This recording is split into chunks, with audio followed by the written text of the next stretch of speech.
What's going on, guys? Today we're going to be talking about how to rogue tank in SOD, specifically BFD. We're going to go through talents, we're going to go through gear, rotations, openers, all for single target and AoE, and then we're going to talk about some tips for Black Fathom Deeps. So let's get into it. Now, the first thing I want to talk about is talent builds. There are two builds I recommend for tanking. One is a traditional tank build, high avoidance with a lower focus on damage, and the other a DPS tank build. High damage, but you lose about 8% avoidance. Both builds use the tank runes, Just a Flesh Wound, Blade Dance, and Saber Slash. First, let's talk about the traditional tank build. This is what I recommend for the average player getting into rogue tanking. You'll have good survivability, decent damage, and it's also a great safe tank build all the way through phase 1. First, you're going to start in the assassination tree, and you're going to put 5 points into Malice to increase your crit by 5%. This will help with your damage and in turn your threat generation. Next, moving over to the combat tree, we're going to put 2 points and improve Sinister Strike. This will reduce the energy cost of Sinister Strike by 5. This also carries over to Saber Slash, so this is a very good talent to have.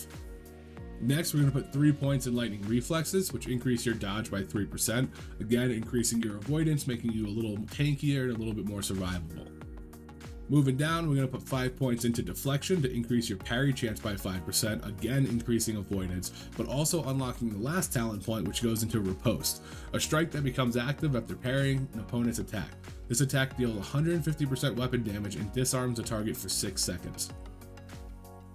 This is a very good ability. It only costs 10 energy and it does 150% weapon damage and disarms the target. Now, there's not a lot of raid bosses that you're going to be able to disarm, but in regular dungeons, it will help a lot. You'll be able to disarm a lot of mobs and you reduce the damage you're taking. So that's the tank build. That's what I recommend for the average player getting into rogue tanking. It's a safe bet and will carry you through phase 1. Next, let's talk about the DPS build you can tank with. This is a situational build that you should probably only go if you have the gear and the group for it, because you'll lose about 8% avoidance and you are sacrificing some survivability for damage. If your healers in your group can't make up for that survivability, then you might be better off with the other tank build. Most of this build is in the assassination tree as opposed to the combat tree. So we're going to start off with 5 points in Malice like in the old build to increase your critical strike chance by 5%. Then we're going to move down to Ruthlessness, which gives your finishing moves a 60% chance to add a combo point to your target. This helps with combo point generation and the flow of combat.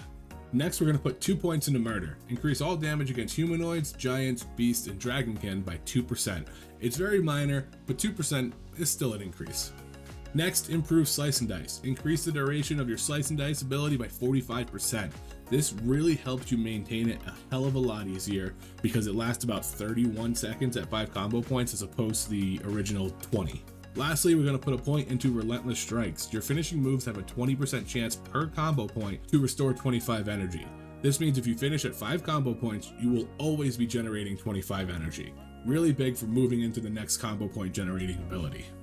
For our last 2 combo points, we're going to move over to the Combat tab and do Improve Sinister Strike. This is, again, a great talent, helps with energy conservation and minimizes downtime. So 2 points into that, reduce the energy cost of Sinister Strike and Saber Slash by 5. Now, again, I want to reiterate that this build is good if you have a solid group around you. You want to make sure that you are killing bosses relatively quickly and you're not putting a lot of stress on your healers by giving up that 8% avoidance. Next, let's talk about gearing. Now, for tanks, there's 3 things you want to look for when gearing, and that's mitigation, threat generation, and survivability. First, let's talk about mitigation. Mitigation is reducing how much damage you take when hit. Now, because we don't have the ability to swap to a shield, we rely solely on armor. Luckily for rogues, our main stat is agility, which gives us armor, and Blade Dance also gives us that 20% damage reduction. So agility in all of your gear will also help your mitigation. Next is threat generation. Now this is mainly DPS stats: agility, attack power, crit, hit chance. The better damage you do, the better you hold on to bosses and the less chance they will be pulled off of you. In Classic, threat generation is a very important part of tanking. If you can't hold aggro, you can't tank and people will die. Lastly, and probably up there with threat generation and importance, is survivability. This breaks down to stamina and effective health pool, and avoidance, which is dodge, parry, and the boss's native 5% chance to miss. Stamina is your health, and you do want to have a lot of health if you're tanking. Unless you have 100% avoidance, you're going to get hit eventually. This will roll into effective health pool, or EHP. What EHP basically is how many hits you can take in a row before you die. If you have 2,000 health, getting hit for 200, then you can take 10 hits before you die. This is a low stress encounter as heals would be able to keep you up relatively easily. But if you had 1000 health and now it takes 5 hits, it makes the encounter much more difficult because the healers have to be on top of you. So stamina plays an important role in Classic because in many scenarios, you're essentially a DPS meat shield due to the lack of defensive CDs in the game. That being said, you always want to have stamina on your gear and not go strictly agility. If you go strictly agility, you tend to be a glass cannon where you're going to do a ton of damage, generate a ton of threat, but you're going to die if you get hit a couple times. So you want to make sure there's a good balance. How much stamina you need depends on your group and the raid encounter, but typically stam is always good. Next is avoidance, dodge, and parry. Now ironically enough, rogues are parry tanks, but we don't stack the stat that gives parry, strength. Instead, we stack the stat that gives dodge, agility. I'm guessing this was intended to make a balance between the two stats, but that being said, by stacking agility, we increase our dodge, while blade dance and main gouge we can use to bring up our parry. So in essence, you want to find a balance of stam and agility across your gear set, taking hit, crit, and attack power when you can. Defense rating may come into play later in the SOD, but for right now, in this first phase, it's not very necessary. I wouldn't even say it's necessary at all. So for right now, don't worry about defense rating. It may come into play later on. Now let's talk about our opener. How do you start the fight? This is what I do, but some people may open in a different way. If you have a different opener that works well for you, post it in the comments below. First, you're going to want to do 3 saber slashes. I recommend using an energy bar add-on that shows when your tick will come through, and if you time it right, you can rip 3 very quickly. Next, I pop a Thistletea and get back to 100 energy. 2 more saber slashes and then your finisher. On most occasions, I'd say blade dance, but there is a few times you can start with slice and dice or rupture, and we'll talk about that in the tips and tricks sections. For now, get blade dance up and running for the improved avoidance. Once your opener is complete, you can go into your rotation. Now for rogues, it's a lot of maintenance. So first, you're going to want to maintain your saber slash dot. Then you're going to want to keep your slice and dice up, ideally around 3 to 5 combo points, and you can start building up to that as soon as you get your blade dance running in your opener. So I would open with blade dance, my next 3 to 5 combo points is going to slice and dice. From there, you can kind of rotate back and forth, slice and dice and blade dance to make sure that they are both up at all times. We'll talk about rupture later on, but most fights in these raids, these are the buffs you want to keep up. Also, always riposte on cooldown when it is available. If you're having a hard time seeing when it's available, you can go into your interface, enable floating combat text, and it will pop up and say riposte whenever you parry and it is available for you to use. Next, let's talk AoE threat, and the convo is very short because rogues do not do well with it right now. We're going to focus on 3 to 4 mob pack pulls. Any bigger and it becomes a little more situational, but this is what I found works for me in those size pulls. First, I saber slash my first target and pop blade dance to get it rolling. Then I swap to a different target and saber slash that target.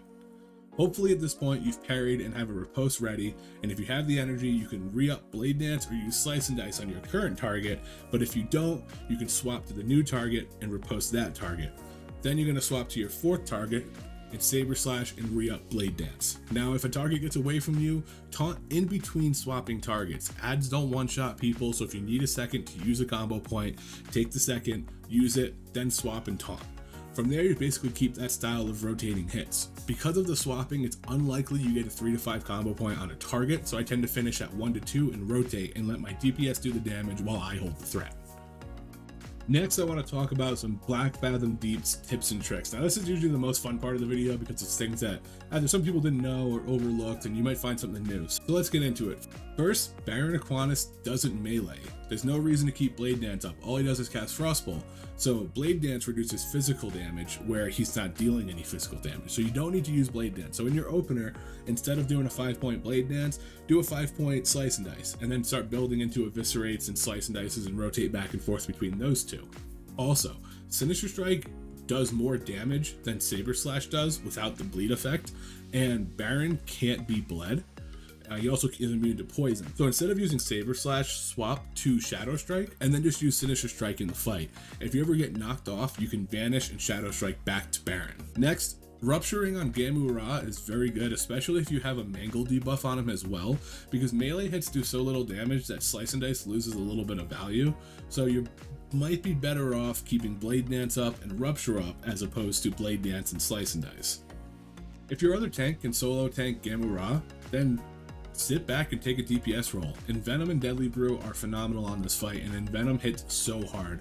I've seen rogues in my group hit for 1200 Envenoms. So if you don't need to tank, swap out for some DPS runes and pump a little. Next, for Lady Saravis, she can be really tough to move. Sometimes I've noticed she kind of just does her own thing, and you might feel like you're out of the fight a little too long. You're waiting for her to come out of the frost. So if you ever feel like that, you can use a free action pot and then sit in that pool of ice and you won't get frozen. So if you're having a hard time moving her, or you feel like you're out of the fight, you're losing threat, pop a free action potion and just get back in there and then move her when you need to move her. Now, you need to be aware that if she is starting to fight you and you don't move after taking the free action pot and going in, you put the rest of your melee at risk. So I would only use it to make sure that you're still trying to pull her out of it, but you're just doing so in a way that you can't get frozen.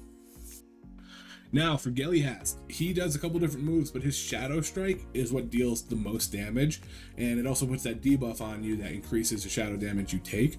If you pop a Shadow Protection pot, it pretty much negates that damage, and you can tank for a little bit longer. So what I usually do is wait till 1 or 2 stacks, or until I get hit pretty hard by one of them, and then I just pop a Shadow Pot, and then the rest of the fight is kind of negligible because it's just being absorbed. So that's a nice little trick if you're in a bad situation, or you lost a healer or something like that and you need to stop some damage coming in. Shadow Protection pots work really well in that fight.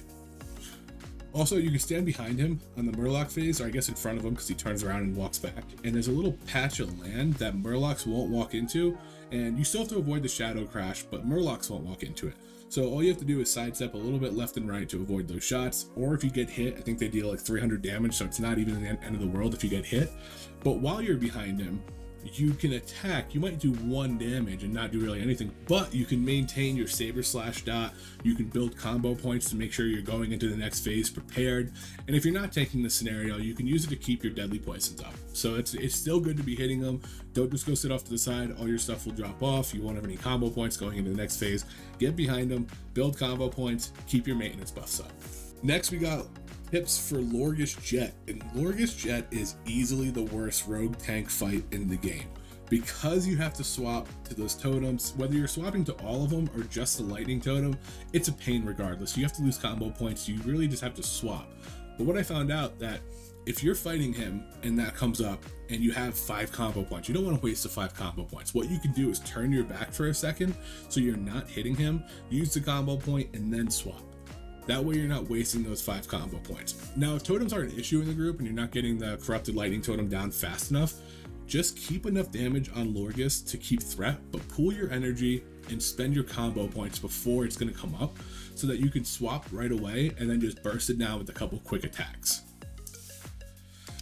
Now, if you don't kill the fire totem, the fireball floats around and you have to kite him around. Now, it's kind of a pain sometimes, especially if you have a melee heavy group, to be moving him all the time. And there is occasions where I notice he just kind of runs behind me and just hits me in the back. So what I found works is kind of feathering RP walk so that you're not full speed walking backwards and he's running at you. You're kind of stutter stepping it, and you can either just stutter step back or you can just RP walk and just hold it and walk backwards, and he'll always stay in front of you. Sometimes you have to drop it if the ball gets a little close. You got to move quick, but for the most part you can just kind of steady walk backwards and he won't ever run behind you. Next, we got some Kelris tips. Kelris pulls down the 2 closest players, so if you can stand at max range, you just don't go down. I know when the first strat came out, it was kind of like send a tank down, then send the other tank down. But if you just sit at max range and intentionally, never really try to go down, then most of the time your other melee that's real close will go down before you and you could stay up for a majority of the fight. Sometimes you do get pulled down on occasion, but at least you're improving your chance to stay up and stay in the fight, stay tanking. Now, this is kind of common knowledge, but I wanted to put this on here too. If you use a Shadow Protection pot before the fight, you can use another one in phase 2. So when you're tanking, if you get a couple Mind Blasts that go through, which is normal because most of the time you're only kicking chains, or focusing chains, I should say. You should be kicking a couple Mind Blasts. But if you use a Shadow Pot in the beginning and you take a bunch of Mind Blasts, it's usually worn off by the second phase. Now, the second phase, you can't kick. So you are just taking those shots. So being able to re-up on a Shadow Protection potion in the second phase does help a lot. You can also use a free action potion in phase 2 to avoid getting the debuff from shadowy chains. That works really well too. I have never really used a free action. I've typically just used shadow pots, but I hear a lot of great things about them, so I do suggest having one on you just in case. Now also in phase 2, you can't kick him, meaning he's just going to free cast non-stop, so you don't need to have Blade Dance up anymore. When you kick him in phase 1, he starts meleeing because you interrupt the spell school. But when you're in phase 2 and you can't interrupt that, he's only going to cast. So drop Blade Dance, start working Eviscerates and Slice and Dices into your rotation. Next, we got Akuma. Akuma deals shadow damage when he applies his debuff, and when the stacks are getting high, they can hit pretty hard. You know, you're already at low health, it reduces your health. And this is for phase 2, so not phase 1 where you get the nature debuff, but the shadow debuff in phase 2. So once you get a couple stacks on you, you can pop a shadow protection pot, and when he hits you, you'll still get the debuff, but you won't take the damage. And I've been able to survive up to 7 stacks, so at 30% health by using this. Next, in his transitional phase in the intermission, you can't really deal damage to him, but he's kind of like Gelahast, where you can still attack. So you can still build combo points, and you can use this to get you set up for a nice long Blade Dance or a nice long Slice and Dice or whatever you're ready to use, but use it as a prep time to go into the next phase. And that's it, guys. That is my Rogue Tank guide. Now, I know I'm a little late to the party with phase 2 coming out in a couple weeks, but hopefully you guys get some value out of the video, and until next time, see you later.